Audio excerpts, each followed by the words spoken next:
اللہ علیہ وسلم ارشاد فرماتے ہیں اے عائشہ تم نے کیا اوڑھ رکھا ہے؟ تو حضرت عائشہ صدیقہ عرض کرتی ہیں یا رسول اللہ میں نے آپ کے تابند مبارک کو اپنے سر پر رکھ لیا۔ تو آقا ارشاد فرماتے ہیں اس تابند مبارک کی برکت سے اللہ نے تمہیں بصیرت عطا کر دیا کہ اپنے آنکھوں سے تم نے رحمت و انوار کی بارش کو دیکھا، رحمت و انوار کی بارش کو دیکھ لیا۔ تو گویا کہ جہاں ذکر حبیب ہوتا ہے خود خدا بھی قریب ہوتا ہے، ان کی محفل میں بیٹھنے والا آدمی خوش نصیب ہوتا ہے۔ تو گویا کہ ہماری اور آپ کی نظر کا قصور ہے کہ ہم اور آپ جیسے مثال کے طور پر یہ آقا کی محفل ہے، یہ آقا کی محفل ہے، ہم سب کا یہ عقیدہ کہ آقا کریم صلی اللہ تعالی علیہ وسلم جلوہ کر ہے۔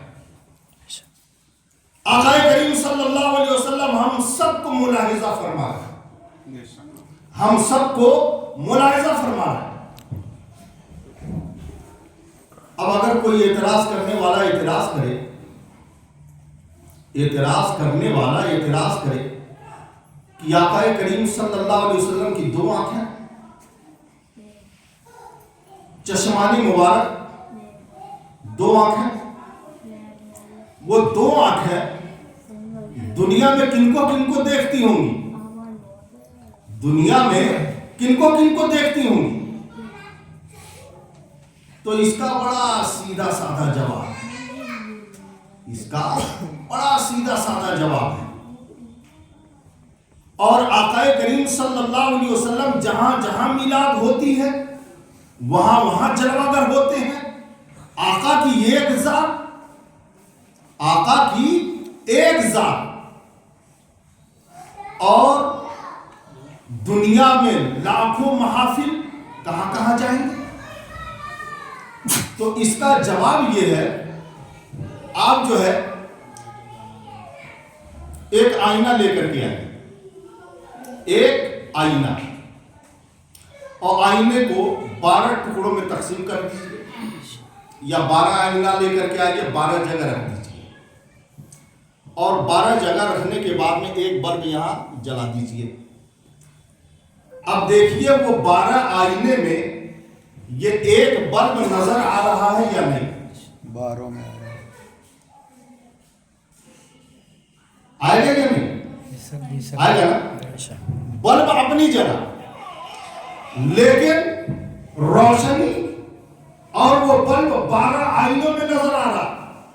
اسی طریقے سے ہمارے اور آپ کے نبی گنبد خضرا میں آرام فرما رہے ہیں، ہمارے اور آپ کے نبی گنبد خضرا میں آرام فرما رہے ہیں، لیکن اہل محبت جب نبی کے نام پر اپنے گھروں میں یا اپنے محلوں میں ان کی محبت میں میلاد کی محفل منعقد کرتے ہیں، جب وہ شاہ میلاد کی محافل کو منعقد کرتے ہیں تو آقا کریم صلی اللہ تعالی علیہ وسلم کی رحمت ہر ایک محفل میں پہنچ جاتی ہے، سبحان اللہ، ہر ایک محفل میں پہنچ جاتی۔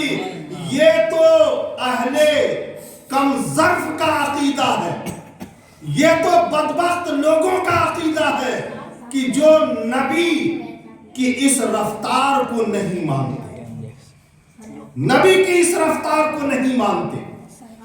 اور رفتار کا عالم تو یہ ہے، رفتار کا عالم تو یہ کہ بھائی مدینہ 4000 کلومیٹر کی دوری پہ اور ہم بیٹھے ہیں اٹاوا میں، کیسے اتنے جلدی نبی آ جائیں گے؟ تو میاں آپ کھلی جگہ پہ چلے جائیں، آپ کھلی جگہ جائیے اور ذرا اپنے نظر کو نیچے سے ہٹا کر کے ذرا اوپر کی طرف کیجئے۔ زمین سے آسمان کی دوری کتنی؟ کروڑوں میں، لیکن آپ نے اپنی نظر اوپر اٹھائی اور آسمان کو دیکھ لیا تو یہ تو آپ کی آنکھ کی رفتار، یہ آپ کی آنکھ کی رفتار کہ آپ اوپر اٹھائیں تو آسمان کو دیکھ لیں، اور جس کے صدقے میں آنکھ ملی اس نبی کے رفتار کا سبحان اللہ، بے شک بے شک بے شک، اس نبی کی رفتار کا عالم کیا ہوگا؟ گویا کہ ہم سب کا یہ عقیدہ ہونا چاہیے کہ اگر محمد اسرار صاحب اپنے گھر میں محفل میلاد منعقد کر رہے ہیں تو آقا مدینے سے ملاحظہ بھی فرما رہے ہیں، سبحان اللہ، بے شک کی جلوہ گری بھی ہو رہی ہے، سبحان اللہ، بے شک بے شک، آقا کریم کی جلوہ گری بھی ہو رہی ہے۔ لہذا حضرات گرامی، ہم سب کا یہ عقیدہ ہونا چاہیے، اور ہم جب بھی کوئی نیک کام کریں تو نیک کام ہی کے ذریعے ہم اپنے ہر ایک کام کا آغاز کریں۔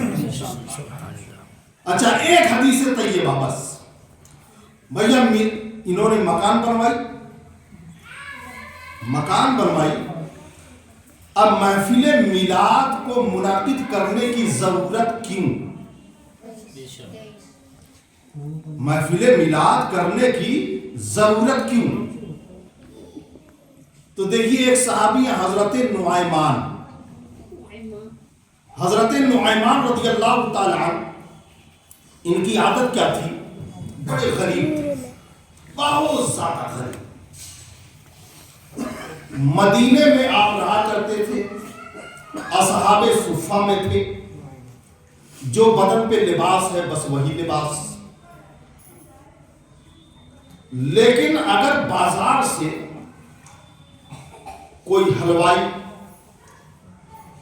یا پھل بیچنے والا جب نکلتا آواز لگاتا کہ حلوہ خرید لو حلوہ، تو حضرت نعیمان رضی اللہ تعالی عنہ سیدھے جاتے اور جانے کے بعد کہتے اتنے فلوس یعنی اتنے پیسے کا حلوہ دے دو، حلوہ لے لیتے اور کہتے شام کو جب لوٹنا تو پیسے لے لینا، شام کو جب لوٹنا پیسے لے لینا۔ جب شام کو حلوائی حلوہ بیچ کر کے پھل بیچنے والا پھل بیچ کر کے لوٹتا، حضرت نعیمان کے پاس آتا، میاں نعیمان پیسے تو دے دو۔ اب حضرت نعیمان اس کے ہاتھ کو پکڑتے اور آقا کریم صلی اللہ علیہ وسلم کی بارگاہ میں لے کر کے آ جاتے اور کہتے یا رسول اللہ، صبح میں جو حلوہ آپ نے کھایا ہے نا اس کا پیسہ دے دیجیے،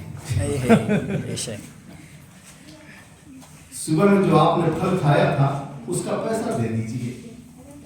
1 دن 2 دن 4 دن 5 دن 10 دن یہ عادت ہو گئی حضرت نعیمان کی، اور آقا کریم صلی اللہ علیہ وسلم مسکرا کر کے جیب میں ہاتھ ڈالتے اور خطنے کا روپیہ نکال کر کے اپنا دے دیتے تھے۔ ایک دن حضرت عمر رضی اللہ تعالی عنہ جذبات لے آئے، نعیمان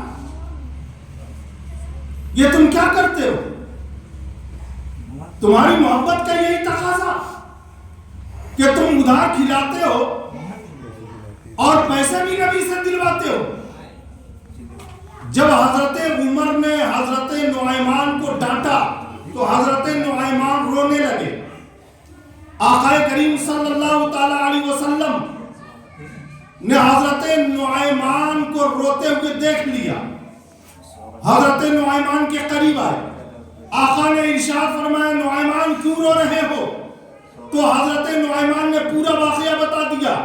آپ نے حضرت فاروق اعظم کو بلایا اور حضرت فاروق اعظم رضی اللہ تعالیٰ عنہ کو بلانے کے بعد آپ نے کہا کہ اے نعیمان یہ بتاؤ کہ تم مجھے حلوہ روزانہ کیوں کھلاتے ہو جب تمہارے پاس پیسے نہیں ہیں؟ تو گویا کہ حضرت نعیمان کا جواب دیکھیے، حضرت نعیمان کہتے ہیں یا رسول اللہ میں غریب ضرور ہوں، میں تنگ دست ضرور ہوں، میں فقیر ضرور ہوں، مگر میرا دل بہت بڑا ہے، میرا دل بہت بڑا ہے، میں نہیں چاہتا کہ آپ کے کھانے سے پہلے